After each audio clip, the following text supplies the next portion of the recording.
Ouais, le peuple, on se retrouve aujourd'hui pour un nouvel épisode de l'après-match. Là, tu peux voir, je suis dans des locaux vraiment. Moi, j'ai réussi à rentrer là, mais toi, de base, tu peux pas rentrer ici. C'est là que tout se décide. Aujourd'hui, je suis à l'Étoile du Sens. Moi, j'ai joué ici quand j'étais petit. Bon, j'étais un peu nul, tu vois. J'étais pas si fort que ça. Mais j'avais un niveau déjà à l'époque. J'étais déjà cherché par des clubs, mais bon, bref. Aujourd'hui, je suis avec une des équipes que vous voyez sur YouTube, avec une web série où vous voyez leurs victoires, leurs défaites. Vous les voyez à la boxe aussi. Bon, les gars, c'était pas top à la boxe, mais ça, on en reparlera après. Mais voilà, je vais vous laisser vous présenter un par un, me dire qui vous êtes, quel poste vous jouez, quelle fonction vous avez dans le club. Bon, moi je m'appelle Ivan, je suis piston, je suis un peu le meilleur joueur de l'équipe, mais ça, faut pas le dire. Moi je m'appelle Mouslim Issabdou, je suis gardien avec 15 2 à l'Étoile du Sens. La taille ne fait pas le joueur, moi je sais tout ce que j'ai à dire. Je sais ce que je joue. Christy, donc j'accompagne Dylan en tant qu'adjoint avec les U15, déjà avec les U14 R2 l'année dernière. Donc voilà, et je suis aussi membre du bureau et je m'occupe un peu de tout ce qui est partenariat avec Pierre et comité, en tout cas comité partenariat et comité sportif. Voilà. Donc moi je m'appelle Pierre, je suis en alternance au club et c'est moi qui monte les vidéos et qui fait les épisodes. Voilà. Moi je m'appelle Mehdi Boussida, je suis latéral droit en U15 R2 à l'Étoile du Sens.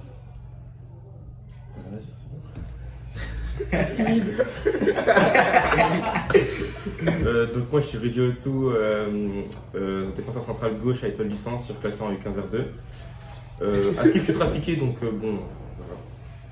Un peu du crâne, Ouais, bien sûr, meilleur joueur, c'est ça? Ouais, c'est moi. Et il y a le coach aussi, du coup. Mister Dylan. Donc moi c'est Dylan Perrochot, je suis coordinateur technique et sportif à l'Étoile du Sens, donc je m'occupe de tout ce qui est du coup, sportif et extra-sportif, des catégories 6-7 jusqu'à U17. Et j'ai la chance de pouvoir côtoyer ces grands joueurs de football, non pardon, ces grands joueurs de console, mais ces grands joueurs Insta, mais pas ces grands joueurs de foot. Donc on va tâcher de remonter au meilleur niveau. On a vécu une belle première partie de saison, même si c'était dans la complication, et maintenant on espère remonter au plus haut niveau, quoi. Donc voilà. Ok, bah du coup là les présentations elles sont faites.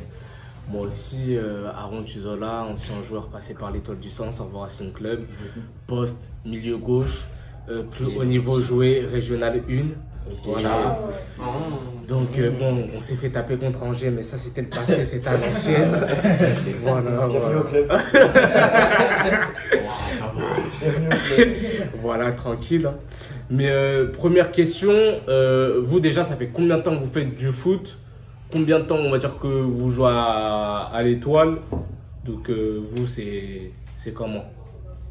Moi, le tout premier club que j'ai eu, c'est ici. Avant j'habitais à Bellevue, mais vu que leur club il n'était pas à côté, je ne savais pas comment je pourrais m'inscrire. Et dès que je suis venu ici, ma mère elle a vu le panneau avec le ballon et elle s'est dit ouais je vais venir t'inscrire ici. Du coup je suis venu m'inscrire et je crois que je suis ici depuis U7.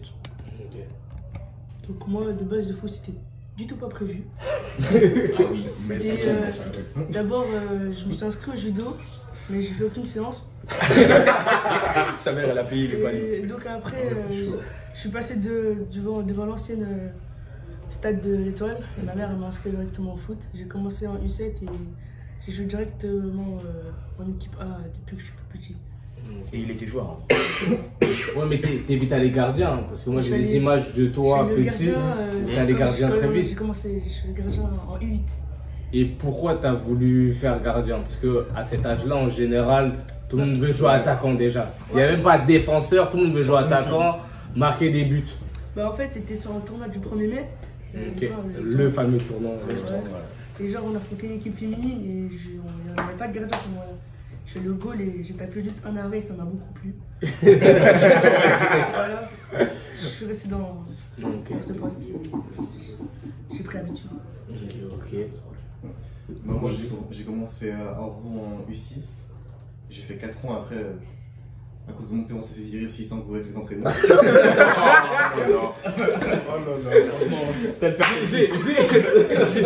Après, je suis arrivé en... J'ai connu cette phase en plus, moi j'ai connu. Je suis arrivé en U11 à l'Étoile. Mon père il s'est encore embrouillé, j'ai arrêté pendant 1 an, il m'a puni. Et là je suis revenu depuis l'année dernière. Par contre, c'est bien beau de se cacher derrière ton père, mais toi tu étais fautif à l'Étoile aussi. Hein. Ouais. Ah, moi aussi j'étais fautif. Hein. C'est pas ma faute. Ah. C'est à cause de gosse. C'était les anciens entraîneurs, ils m'aimaient pas, c'est tout. Ah, ouais, c'est raciste sûrement ici. Il avait tout le temps des trucs autour de la bouche. Il était bizarre, on est d'accord. c'est ma faute. Dégueulasse.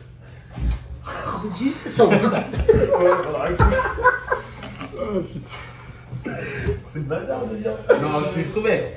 Ouais, mais vraiment puissant. Tout le temps, je regarde, je me dis, ouais, Quand il venait, il enlève pas. quand il venait, il me criait dessus, il était là, il rapprochait. Ah. Il va tout Non. ça. Ça collait partout. Non, en ouais, plus, ouais, moi ouais. j'étais gentil en plus. Oui, il était Ouais. gentil, mais Allez, fou. on n'a jamais eu l'occasion de lui dire. Parce que Ouais, parce que tu voulais être viré en fait. Tu voulais être viré. passer sous le mur à moitié. Au bref, mon vieux et tout, ça fait combien de temps que tu joues Moi j'ai commencé depuis je crois depuis mes 4 ans le foot. J'ai un peu bougé partout dans les clubs. Au début j'ai commencé à Barré-Safri, c'est un club vraiment en campagne quand j'habitais en campagne. Ensuite je suis parti à Saint-Félix où voilà quoi, les matchs c'était pas vraiment ça. On perdait quasiment tous nos matchs. Ensuite quand j'ai vu qu'il y avait l'Étoile, je me suis dit allez, je vais faire 2-3 entraînements. Je suis allé à l'Étoile et depuis U11 je suis là-bas. Et j'ai commencé en B, puis depuis à peu près U12 je suis resté en A avec toujours une bonne équipe. Ok. Du coup là, U15 R2, vous vous connaissez tous à peu près. Ouais. Vous venez en partie du quartier nord. Ça fait quoi de jouer, on va dire, entre potes, de jouer en équipe? Genre comment elle se passe la cohésion d'un groupe quand on va dire, entre guillemets, on vit presque tout le temps ensemble, j'ai envie de dire. Parce que certes vous avez les entraînements, mais j'imagine que vous pourriez au quartier, même pour certains on se voit au quartier. Donc qu'est-ce que ça fait? Est-ce que, vas-y, quand on est à l'entraînement de A à Z, on est tout le temps focus, ouais vas-y, moi je suis là, on va jouer, déterminé, ou parfois vous vous dites ouais vas-y, à des moments on déconne trop. Genre c'est quoi le mood de jouer en équipe entre potes? c'est tout le temps relax. On joue un peu comme si on est au quartier. Mais des fois, quand on fait n'importe quoi, ils nous crient dessus, du coup ça fait qu'on se calme vite. Mais sinon en vrai, ça va. Ouais, c'est cool. Enfin, toujours entre potes, du coup, toujours une bonne ambiance à peu près. Il n'y a pas vraiment beaucoup d'embrouilles entre nous, parce que c'est vraiment, comme Ivan il a dit, c'est relax. On s'amuse entre nous, quoi. Ok. Comme il y a aussi des nouveaux joueurs qui sont venus cette année, on va pas dire qu'on a du mal à les intégrer, mais il y a quelques petits problèmes, mais comme on a réussi à tout régler, on s'en s'entend. On s'entend tous bien ici. Et on va dire vous, les coachs, le staff technique, si je peux dire ça comme ça, qu'est-ce que ça fait déjà d'entraîner des jeunes, groupe de jeunes de quartier et qui se connaissent en général, c'est-à-dire même avant de vous connaître vous, ou même avant, on va dire, d'entrer dans le club, qui se connaissent déjà, qui vivent déjà entre guillemets ensemble, qui font déjà des foot ensemble. Comment vous gérez ça au quotidien? Quelle est l'approche, on va dire, avec l'équipe, les joueurs? Déjà pour la cohésion, comme ils se connaissent, ça va beaucoup plus vite à ce niveau-là. Après, la limite un peu à tout ça, c'est que, comme ils disent, ils sont tout le temps en mode on rigole. Et parfois, ça manque un peu de sérieux. Donc c'est là où il faut intervenir. Et c'est vraiment ça, le côté négatif de fait qu'ils se connaissent à l'extérieur, quoi. Donc voilà, après, être avec des jeunes, c'est très enrichissant en fait. C'est ok, il y a le côté football, mais il n'y a pas que. C'est des adolescents en pleine croissance, avec plein de choses à régler. Donc il y a aussi tout le côté hors football qu'il faut gérer, quoi. Voilà. Ouais, en gros, je pense que ce qui a fait notre force l'année dernière, c'était ça. C'était que tout mon public se connaissait vraiment par cœur. Ils jouaient pas pour leurs coéquipiers, mais ils jouaient pour leurs frères. Ça faisait la différence sur le terrain. En termes d'abnégation, de dépassement de soi, ça faisait la différence. Ça faisait surtout la différence parce qu'on était toujours, on va dire, dans un résultat positif. Et là où je suis pas trop d'accord avec eux, c'est que cette année, on a rencontré forcément plus de difficultés comme on était au plus haut niveau.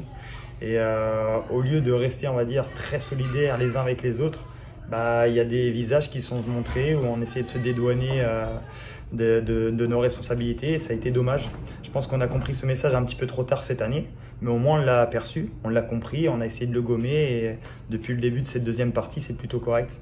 Donc, comme le disait Christy, il y a pas mal de problèmes ici et en dehors. Donc on essaye de leur faire comprendre qu'ils ont le droit à l'erreur. C'est des humains, c'est des jeunes, mais par contre, ils n'auront pas le droit à l'erreur deux fois. Donc s'ils arrivent à au moins réagir à ça, ils resteront dans l'équipe, ils resteront avec nous pour pouvoir s'entraîner dur et jouer correctement. Mais s'ils font deux fois une erreur, malheureusement, ça se séparera d'eux. Parce que ça peut très vite en fait tourner d'une autre manière. Et du coup, on n'a pas envie que, on va dire, les fruits pourrissent les autres, quoi. Donc voilà. Mais c'est des bons gamins et ce qui fait la différence entre tous les clubs où je suis passé, c'est... Bah moi, déjà, je suis un homme fort en haut, on va dire, sur les causeries. Et dans tous les vestiaires où je suis passé, je sais que quand on sortait du vestiaire, on avait vraiment une envie de gagner. Mais là, c'est même plus une envie de gagner ici. C'est une envie d'un peu d'abattre l'ennemi.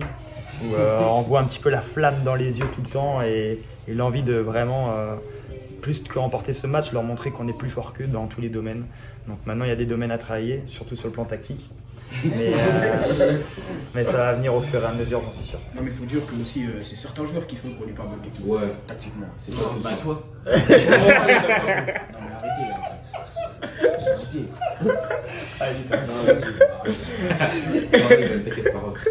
mais Mais toi, le problème, c'est que tu as un cerveau. Tu as un cerveau, mais que quand tu veux. C'est-à-dire que lui, il joue piston, tu vois. Okay. Quand on va avoir le ballon offensivement, il est là, hein, il est là. Quand il faut revenir derrière, ah, ça là, il n'y a plus personne. Alors il a le cardio. Il dit là, c'est un flemmard, juste. Non, j'ai vu déjà la boxe, déjà juste 30 minutes, toi t'as suivi, t'es le seul qui suivait. T'es le seul qui suivait. Mais du coup, cette année, vous avez commencé U15 R1. Bon, moi aussi j'ai connu ça par le passé, bon, on va pas revenir sur mes grands talents. Bah moi, en vrai, honnêtement, moi j'ai fait comme vous, en vrai, non moi j'étais en U14, nous c'était l'époque de PH et DH. Donc on fait U14 R1. Ça revient R2, R1. Ouais, c'est ça, c'est la même chose. Nous, bah, comme vous. Alors qu'on vient de partout, d'Orvaux, bah, je suis avec le frère de Mehdi, on est des gars un peu de partout, mais on est une bande de potes. Donc, certes, parfois on a la rage, mais parfois on fait trop les idiots. Et déjà, quand tu affrontes, par exemple, des clubs comme Angers, Laval, tout ça, qui arrivent avec un match tête fermée. C'est dur, tu vois, ils arrivent pour abattre, toi, tu es là, début de match, tu rigoles. Bah, allez, bim, tu descends. On descend, bah, du coup, non, PH ou DH? PH, parce que DH, c'était avant. On descend. Et là, on comprend petit à petit que, vas-y, si on veut remonter après, bah, vas-y, il faut gagner des matchs, on est sérieux. Et comme vous, mentalité, abattre l'ennemi. Donc, c'est pour ça, moi, j'arrive à cette question. Vous, comment se passe cette saison? Comment, entre guillemets, je ne sais pas si vous avez pleuré, hein, vous pouvez dire si vous avez pleuré, mais quand on descend en R1, quand on est en R1 plus haut niveau, on descend, genre ça a été quoi la mentalité? Genre après la descente et comment vous avez rebondi vous après ça et même vous, on va dire le staff, vous, ce que vous en avez pensé en fait de la descente, de la montée La montée, c'était un moment inoubliable, hein, je pense. On gardera tous au fond de nous parce que ça a été une saison éprouvante. Déjà, comme ça joue en deux phases, la première phase, on monte pour rien sur un match contre l'ennemi à Bellevue. Derrière, on arrive à remettre les têtes et à repartir. Cette année, je dirais, ce qui nous a peut-être manqué, c'est aussi la gestion des émotions. Je pense que les émotions étaient beaucoup trop fortes par moment. Et que par moment ça nous a joué des tours sur des moments clés des matchs, que ce soit les joueurs ou que ce soit nous sur le banc de touche. Bah après on apprend, hein, c'est une première. Sur la descente, bah on a été lucide rapidement, nous sur le banc. On voyait bien que les résultats ne suivaient pas malheureusement, donc on commençait déjà à se projeter un peu sur cette deuxième phase et à essayer de préparer le terrain pour. C'était surtout le but, c'était surtout de repartir avec des gens prêts à aller au combat. Parce qu'on commençait à entendre des discours des gens qui voulaient partir pour aller voir si l'herbe était plus verte ailleurs. Donc on se concentrait surtout sur ceux qui étaient prêts à repartir au combat. Voilà, c'était ça le plus important en fait. et retrouver aussi des moments de cohésion pour reconstruire quelque chose pour repartir sur une dynamique positive, quoi. Pour parler rapidement de la montée, c'est des images qui nous resteront tous dans le cœur et dans la tête. Après, ça a été difficile, même moi sur le plan personnel, et eux ils l'ont très bien compris. Ils ont tout fait en option pour pouvoir me faire plaisir. En gros, si tu veux, comme je te dis, on avait la Stars Cup, on essayait de préserver les terrains le mieux possible, et il y a des gars du quartier que je connaissais pas et que c'était un peu plus des jeunes et des vieux mélangés. Ils sont venus avec le quad, ils ont fait des tours et tout, ils ont abîmé le terrain, donc je leur ai demandé gentiment de partir. Ils m'ont sauté dessus à 10. Et du coup, derrière, je devais être arrêté pendant 2 mois parce que j'avais 5 points de suture ici, 5 points de suture, j'ai perdu une dent aussi d'ailleurs. Et du coup, en gros, je suis revenu le lundi avec la tête tout amochée. Et j'ai dit aux jeunes, voilà ce qu'ils m'ont fait les gars du quartier. Maintenant, moi je ne vais pas vous lâcher. Normalement, je dois avoir 2 mois d'arrêt. Il nous reste 2 matchs. Moi, je monte avec vous. Donc, si vous voulez me le rendre, moi, je viens ici. Mais par contre, gagnez-moi ces 2 prochains matchs. Et ça a été très dur parce que sur les 2 derniers matchs qui restent, il y a 1-1 à la mi-temps. Et sur un match, on gagne 4-1. On joue une finale pour monter ici. 1-1 à la mi-temps, pareil. Et on finit le match 6-1. Et les mêmes mecs qui m'ont cassé la gueule, ils sont venus, feu d'artifice. Ils ont célébré avec les jeunes. Ils ont célébré avec moi la montée et tout. Donc, fallait passer par là, mais en tout cas c'est une belle victoire collective et personnelle sur cet ensemble-là. Mais on va pas parler pour l'instant de la descente parce que je sais qu'on va remonter avec cette équipe-là, donc on pourra reparler de ça plus tard. Moi de mon côté, la montée elle était vraiment incroyable parce que on avait une très très bonne équipe, on joue vraiment tout et quand on est monté, ça m'a fait grave plaisir. Mais la descente en R2, ça fait vraiment mal, j'étais vraiment pas bien. En 2-3 matchs, les coachs les voyaient, je l'étais pas à fond. Je me la donnais pas parce que je voulais plus jouer. Et ça fait déjà quelques matchs là, je me la redonne parce que j'ai pas envie d'abandonner mon équipe. Et là, ils me disent que je suis en forme, car je suis enfin là pour l'équipe. Parce que ça fait déjà 3 matchs que j'étais pas là. Je voulais arrêter de jouer au foot. J'avais même dit à mes potes que je voulais plus jouer au foot parce que j'étais vraiment énervé. Mais j'ai repris confiance en moi et voilà, en ce moment. C'est ça en fait, là où ce qu'il dit Mousseline, c'est qu'en fait dans un quartier j'ai appris aussi à vivre avec des émotions qui sont décuplées. C'est-à-dire que quand ça va pas, c'est très très dur pour tout le monde. C'est-à-dire que tout le monde va rentrer chez lui, tout le monde va cogiter à son match, c'est très très compliqué. Et par contre quand on gagne, on est capable de casser des vestiaires, des bancs, c'est décuplé x 1000 et c'est ce qui est beau. C'est ce qui est beau, c'est-à-dire que les sensations elles sont là et elles sont présentes x 100, donc c'est vraiment beau et j'espère que ça continuera dans une spirale positive pour nous. Je pense que c'est une génération en fait qui avait très peu connu la défaite aussi auparavant. Et c'était vraiment la première année où ils se sont fait vraiment marcher dessus. Et je pense que l'ego a pris un coup. Le pire c'est que quand on voyait vraiment l'équipe en face, on voyait, parce qu'on jouait que des clubs pro, on voyait que c'était vraiment une différence parce que c'était des clubs pro, c'était tactique, technique. Nous, c'était seulement un petit club amateur de l'Étoile. En plus, niveau physique, je trouve c'était un peu égalité parce qu'on était des mecs de l'Étoile, des mecs de quartier, mais technique et tactiquement, on se faisait bouffer. Du coup, c'était plutôt dur. Tout le monde a beaucoup souffert. Moi, pour ma part, la descente en R2, c'était vraiment dur. Même moi, comme Moussim l'a dit, j'ai voulu plusieurs fois penser à arrêter le foot parce que j'en avais marre. Parce que personne ne se donnait à fond. Les résultats n'étaient pas là, tout le temps négatifs.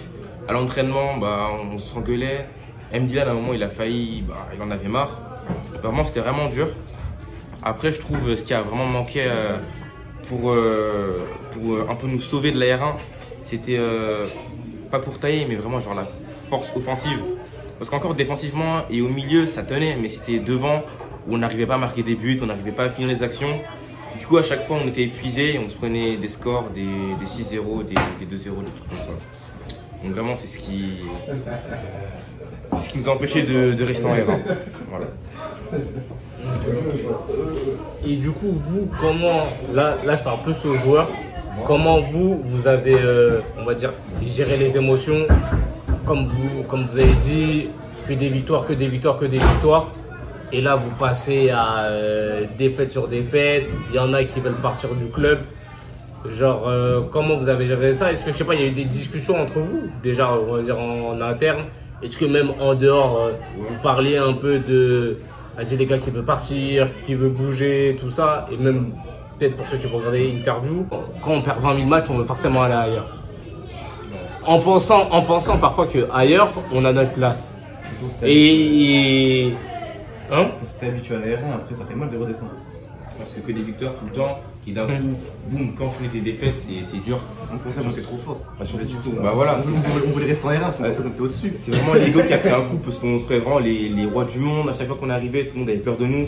Maintenant, quand on joue un match, c'est plutôt un peu la boule au ventre, peur de perdre, parce qu'on n'a plus la même équipe qu'avant. Du coup, bah, c'est plutôt difficile.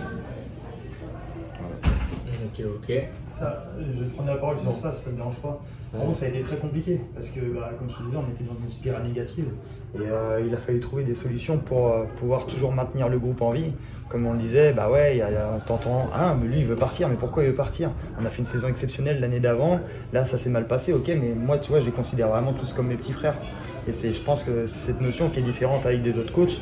Et en gros, quand tu te dis ton petit frère veut partir alors que tu fais tout pour lui, toi tu le prends mal, tu vois, tu prends vraiment un coup dans ton ego aussi, comme il le disait Rudy. Donc du coup, on a vraiment essayé de trouver des solutions, on s'est creusé un petit peu les méninges, on a essayé de passer un peu plus de temps ensemble, par des temps de cohésion. Par exemple, on est parti à Avranches affronter un club pro, mais on a visité un petit peu le Mont-Saint-Michel, tout ça. On est parti jouer d'autres clubs professionnels, on est parti à Vannes et derrière, ils ont fait un petit challenge à la mi-temps que vous pouvez retrouver sur les vidéos YouTube. C'était génial.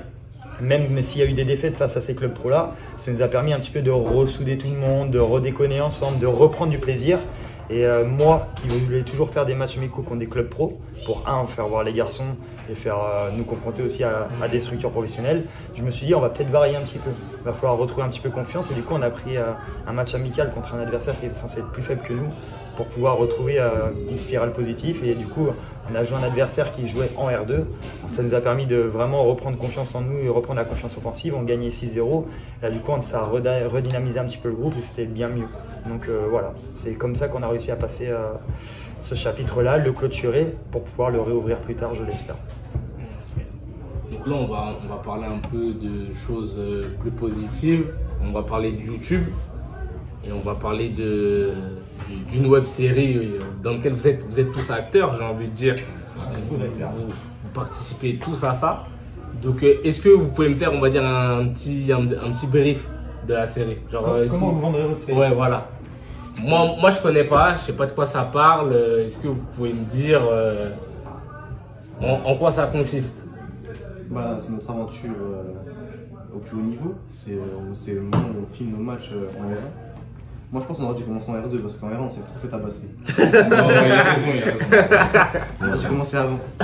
Moi, pour moi, en quelques mots, la série, c'est football, jeunes, amusement, défaite, victoire. C'est tout. Vous trouvez vraiment qu'on s'est fait beaucoup tabasser? Mais tu rigoles. Ah, mais ça le peut premier tuer. match 4-1, ça fait mal au Oui. oui. Attendez 2 secondes. Il faut pas juste s'arrêter Le pire, c'est au résultat brut. On va revenir. Le Mans, on peut gagner ou pas? Ouais. Résultat 4-3. C'est branlé. Non. Angesco. C'était un vol, c'est mais En match volé. Est-ce qu'on aurait pu gagner? Largement. FC Nantes 2-0. Bon, on peut pas le gagner, on va dire, mais si on peut chercher le nul, on est d'accord avec moi. On peut. Laval, on n'avait pas tout le monde, mais sur la première mi-temps, on fait quand même une grosse première mi-temps. Là où on a perdu des points, c'était où? Poiré. La Roche. Vertou, Poiré. C'était du coup nos adversaires. Direct. C'est ça qui a été dommage. Sachant que Vertou, on les a battus en amical. Ça, je comprends. Voilà. Et derrière, voilà.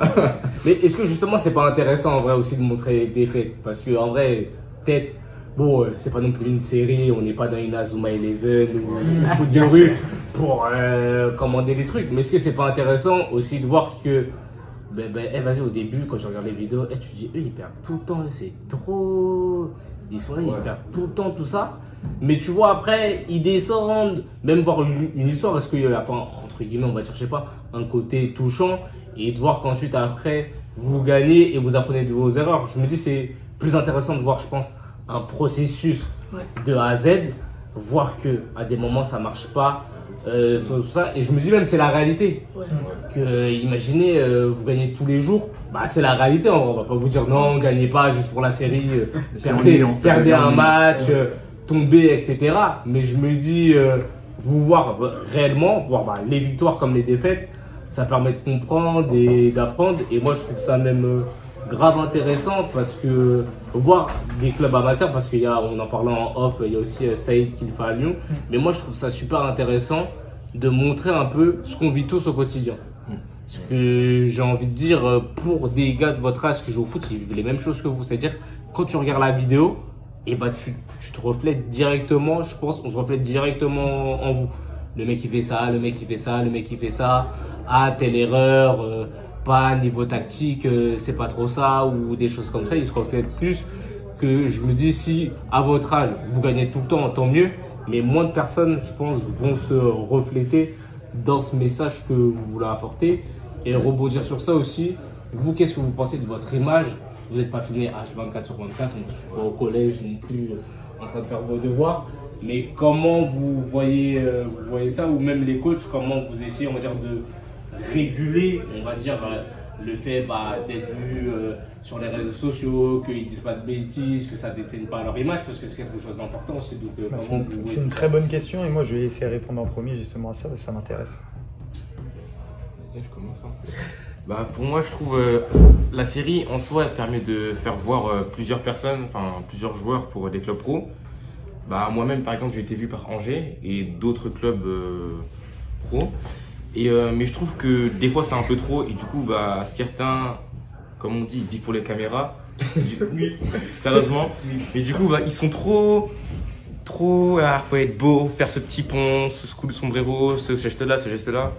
Du coup ça pourrit en fait l'équipe. Du coup c'est pour ça on a perdu beaucoup de matchs parce qu'ils essaient de faire, ils savent qu'ils sont filmés. Du coup ils essaient de faire des gestes techniques vraiment stylés. Ils jouent surtout pour eux, pas pour le collectif. Du coup, je trouve que c'est à cause de ça qu'on a perdu.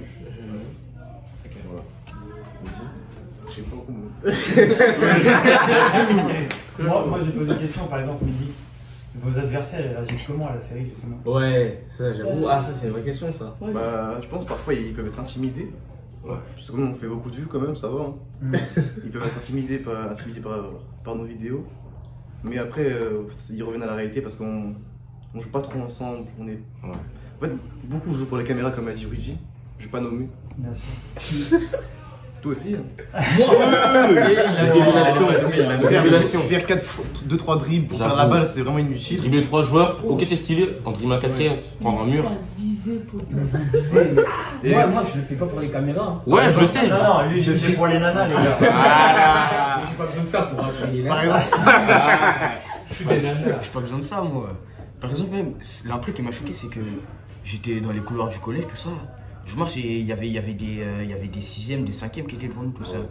Et on marchait avec notre classe, tout ça, on entend, ouais, t'as vu la vidéo de l'étoile du sens hier, tout ça. Ça m'a choqué. Là, ça fait que des fois, quand je marche tout ça dans la récréation, je vois, il y a des gens qui me regardent, en mode qui me disent, ouais, c'est lui, tout ça. Même moi, ça m'arrive, parce que dans mon collège, il y en a beaucoup qui suivent l'étoile du sens. Du coup, tout le temps, quand j'arrive, ils disent ouais, la dernière vidéo, t'as fait ci, t'as fait ça, ton équipe, ceci, cela. Ah, ça fait des débriefs. En plus, on était excentré là. Tu reviens l'intervalle.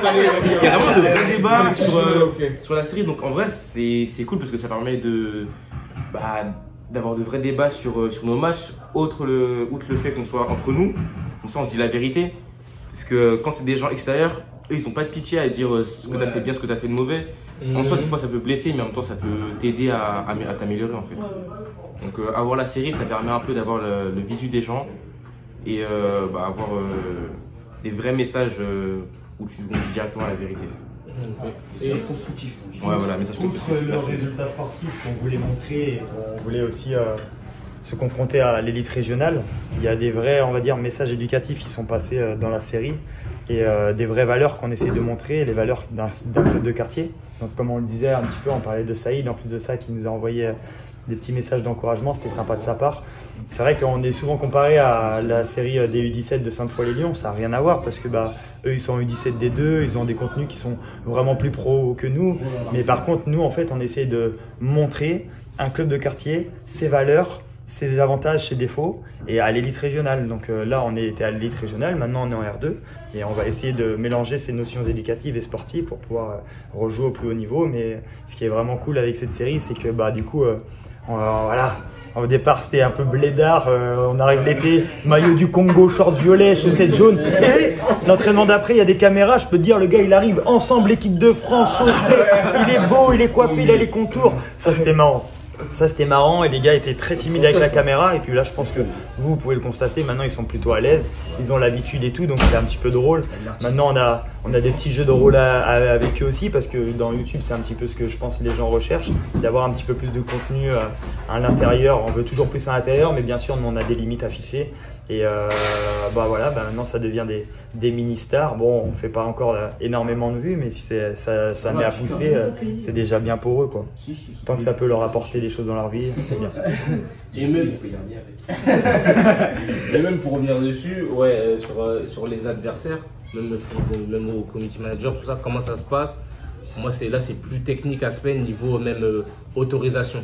Est-ce que tous les clubs acceptent vraiment d'être filmés? Ou même qu'est-ce que c'est quoi, on va dire l'image des autres clubs quand ils disent bon bah on va être filmé, etc. Est-ce que on va dire il y a déjà eu des incidents sur ça? J'ai un peu sur l'aspect, même sur les réseaux, tous ces faits-là, comment ça se passe? Non, on n'a jamais eu de problème par rapport au club qu'on a affronté pour mettre les images des matchs. Après, on essaye toujours de faire attention. Par exemple, on a eu Esteban, on a eu Rudy qui sont partis en test à Angers pendant les entraînements de Angers, de Vannes, de Laval, du FC Nantes aussi. On essaye de faire attention parce qu'après c'est du contenu privé. Pour les matchs, on n'a jamais eu trop de problèmes. Et puis pour revenir sur les bénéfices de la série, en plus de montrer une belle équipe et l'équipe du 15, c'est aussi l'étoile du sens qui en ressort.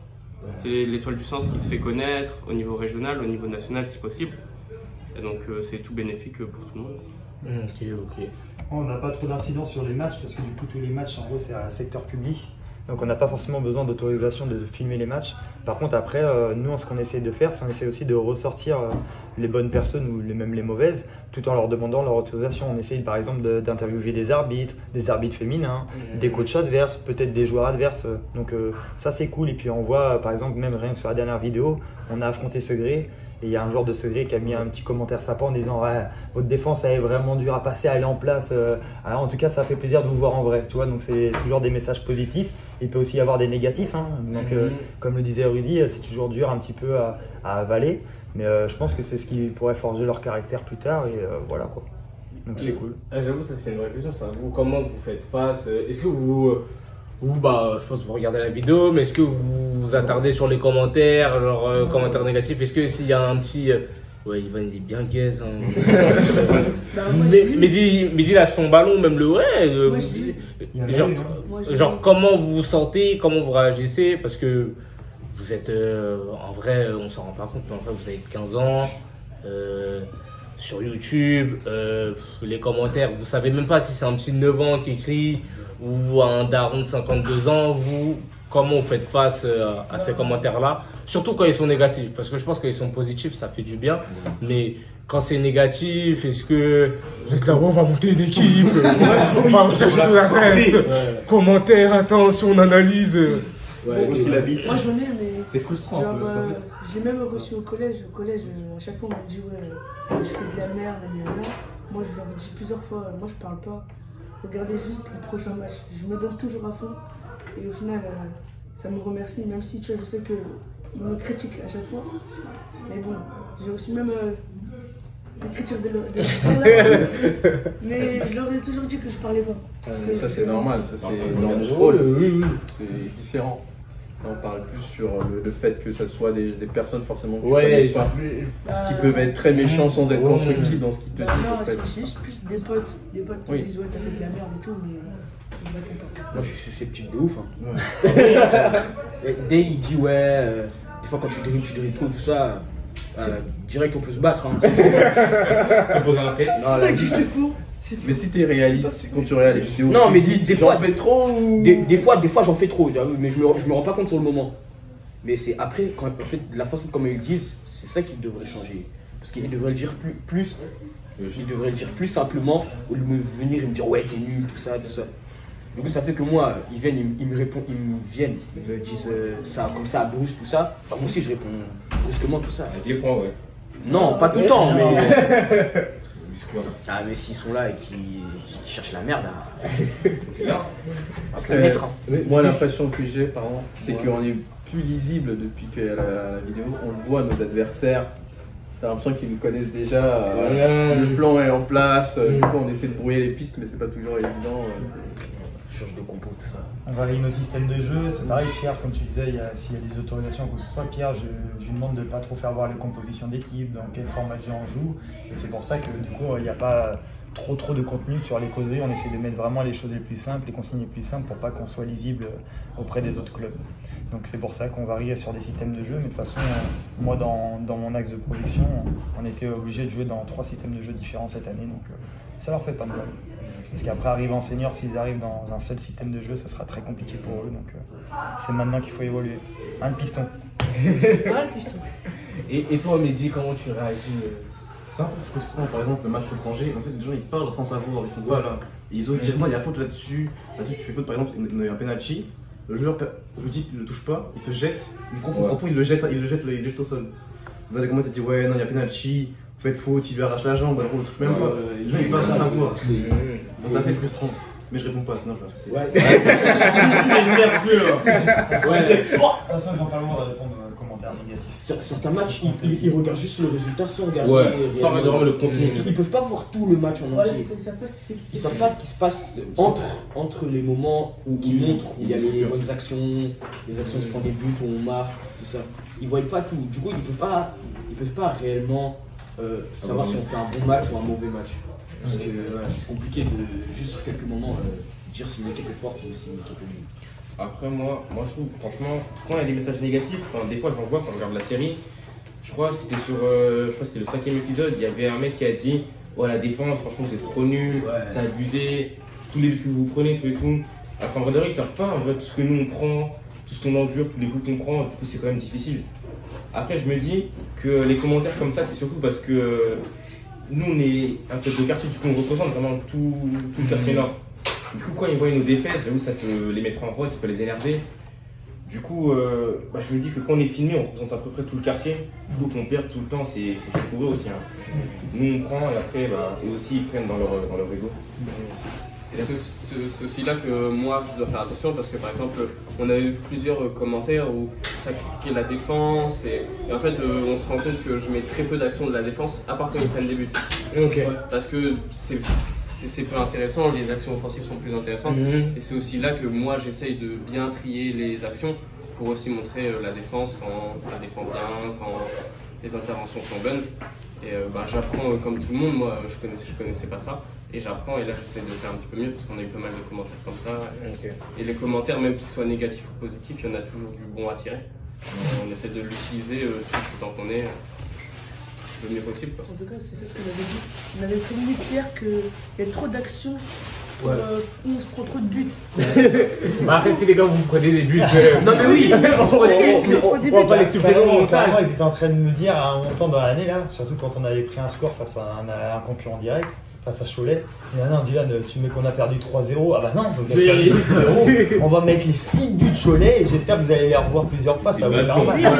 Soit premier but, deuxième but, troisième but. Carrément, les matchs, c'est juste des matchs où il y a la défense parce qu'en attaque, ils font rien. T'as vu? C'est ça qui m'énerve. Dis-toi, genre, un épisode, Ils disent qu'on est nuls alors que. La majorité du temps, c'est que les défenseurs qui voient. Parce que les attaquants, à chaque fois. Par exemple, en défense, on a de bonnes transversales, on a des joueurs assez rapides en attaque. Pourtant, ils se marchent dessus. Ouais, mais parfois vous êtes trop en transversal. Parfois, quand je regarde les vidéos, vous balancez trop. Ah, ça va. Non, mais c'est parce que. Les joueurs au milieu. Si on parle football, dans mon expérience de joueur, de coach U9 aussi, que j'ai fait pendant 2 jours pendant un tournoi. Parfois, vous aimez trop balancer. Stagiaire. Non, ça c'est un souci que tout le monde a pour parler juste football. En U15 ou U14. Ou la fois au fil du temps, on aime trop passer de défense à attaquant. Moi, je sais que mes 5 premiers matchs de R1, et c'est à l'époque où je courais encore vite. Ton frère, quand il joue encore en défense, pas transversal, pas transversal, pas transversal, pas transversal, pas. Alors parfois, faut chercher les milieux, faire un tour, faire un truc. Quand il les récupère, il a une vision. Faire partir que balancer. Et en vrai aussi vous faites ça aussi sur un match, tu vois, là je me fais un peu l'avocat, vous pouvez pas vous étonner, par exemple quand il y a un match, genre il y a que ça balance, ça balance. Si tout le match vous avez balancé, bah c'est vrai que Pierre au montage il va mettre que des images à balancer. Il va pas faire des effets spéciaux.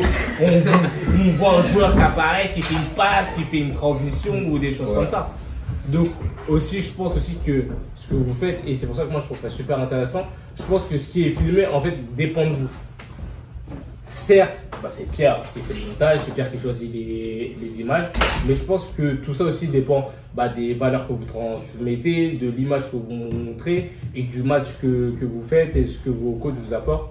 Et c'est ça aussi, je pense, qui est intéressant et qui peut servir à tout le monde parce que, comme je dis, vous avez 15 ans, donc ça permet direct aux personnes de se confronter à la réalité, même pour des coachs, des régionales, de voir comment on fait pour gérer Ivan, Mehdi, Preston, genre je pourrais faire toute une liste et de voir tous ces éléments-là. Mais Gonga, j'ai oublié Gonga. J'ai oublié. C'est incroyable, c'est idéal. Ça va là-bas, tu vois, ils sont du terrain comme ça. Tu vois, on balance un ou deux extraits de Gonga là pour que vous compreniez. Gonga, c'est the best. Un Congolais. Ah la balle perdue. C'est la réalité. Il y a que les Congolais pour ça. Tu vas répondre dans les commentaires, il fait des éloges à lui-même. Mais non, le numéro 6 il est trop fort, puis il est trop beau. Mais ça s'appelle Gonga. Il s'appelle Gonga Kimlu avec tout son nom. Il y en a un, il s'appelle Gonga, il est trop chaud. C'est son double compte, Ça, c'est une vraie question. Ça, parce que je lui dis, Gonga, c'est un Congolais. Moi, je sais que quand je joue au foot, les gens, ils avaient marre de moi parce que tout le temps, je célébrais. Mais des célébrations loufoques. Et moi, c'était des célébrations à l'époque où Chili fait son lever de jambe, j'arrive, pas de plein match, limite je danse, poteau de corner. Ouais, c'est ça. Moi, c'est les célébrations, en plus, vu qu'il y a des caméras, parce que je vois des célébrations, ça crie, oh! Les célébrations de l'étoile, là, que, oh! Regardez, oh! Ils sautaient sur les gens, oh! Ça se passe comme ça. Je t'envoie celle de la semaine dernière, on gagnait 1-0 contre Segré. Et tu sais, moi je disais, c'est important pour les moments de cohésion de célébrer ensemble tous les buts. Et du coup, en gros, on marque le but, je dis, célébrer ensemble, célébrer ensemble. Donc au lieu de être ensemble ou quoi que ce soit, bah non, ils ont été à la caméra, ils étaient comme ça. Ah ouais, merde.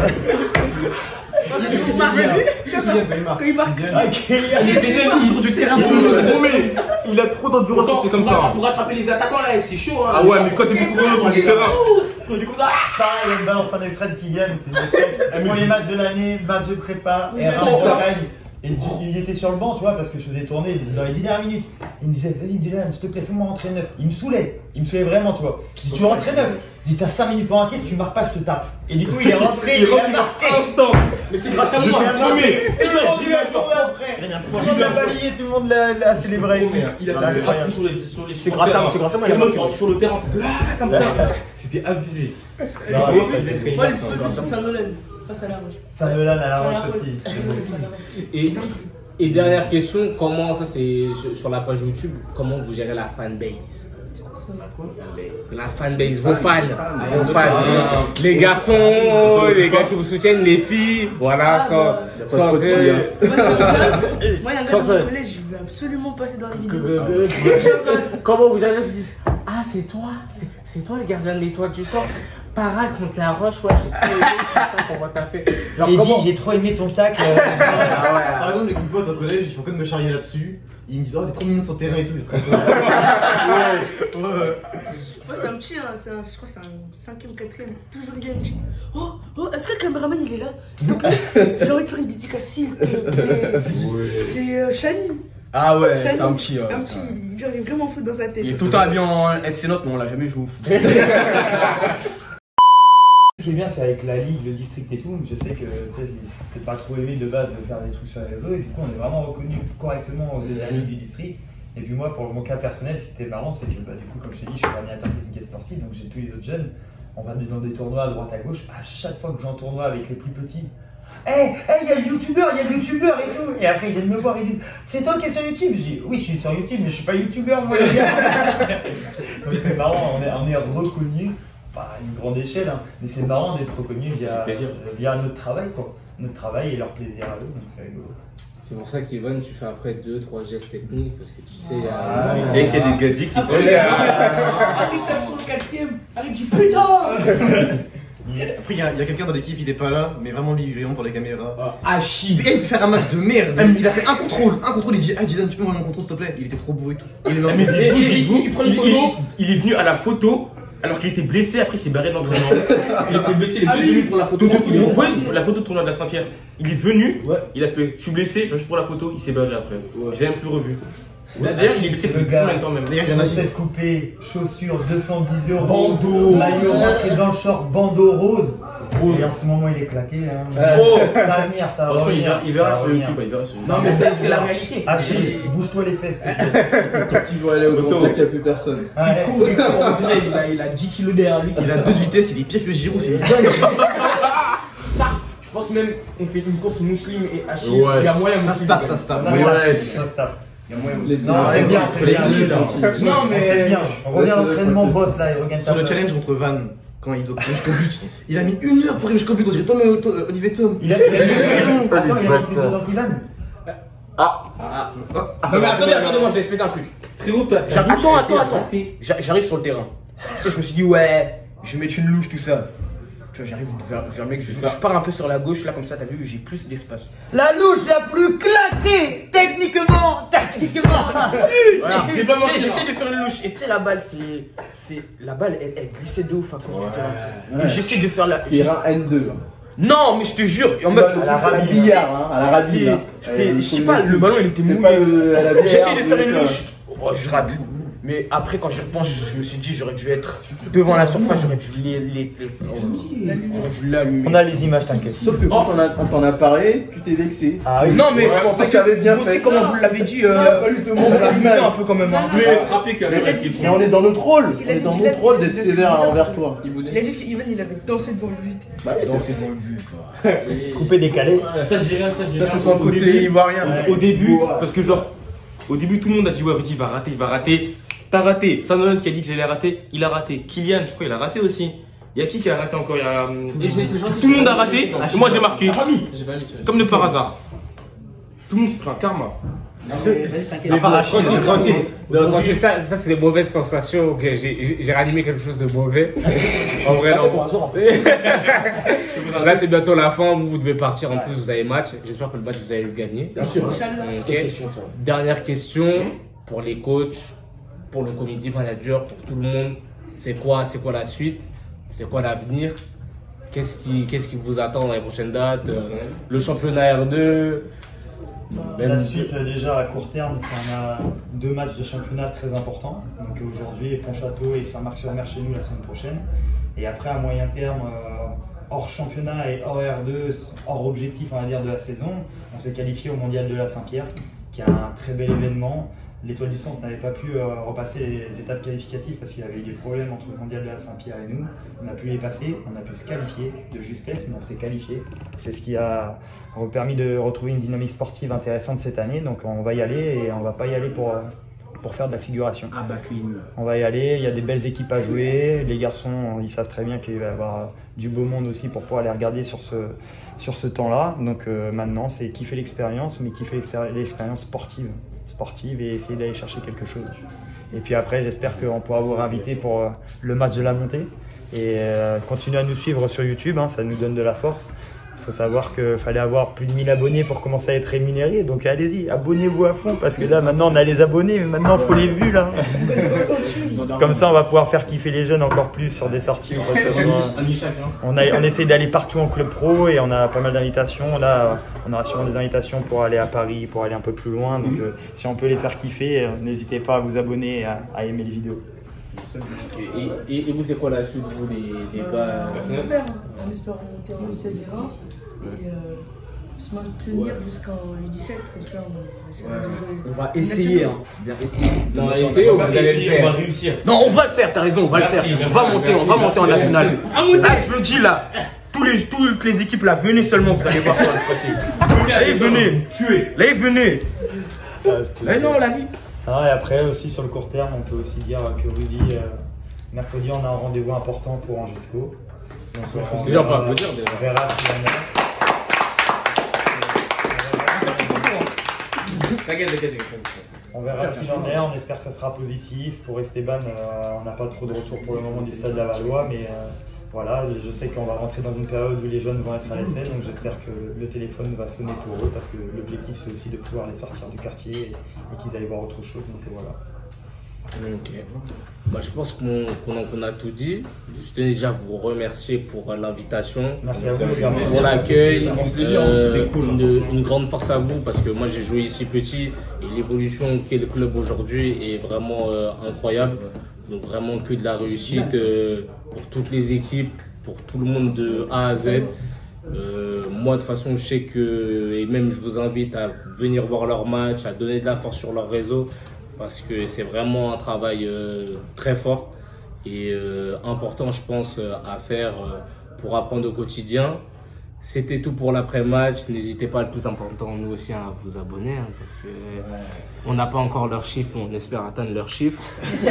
Vous pouvez commenter, partager, c'est le principal. On vous mettra les réseaux de tout le monde et on se retrouve bientôt pour un nouvel épisode. Et tous les licenciés d'Étoile du Sang, si vous abonnez, vous avez une canette de coca, c'est bon ou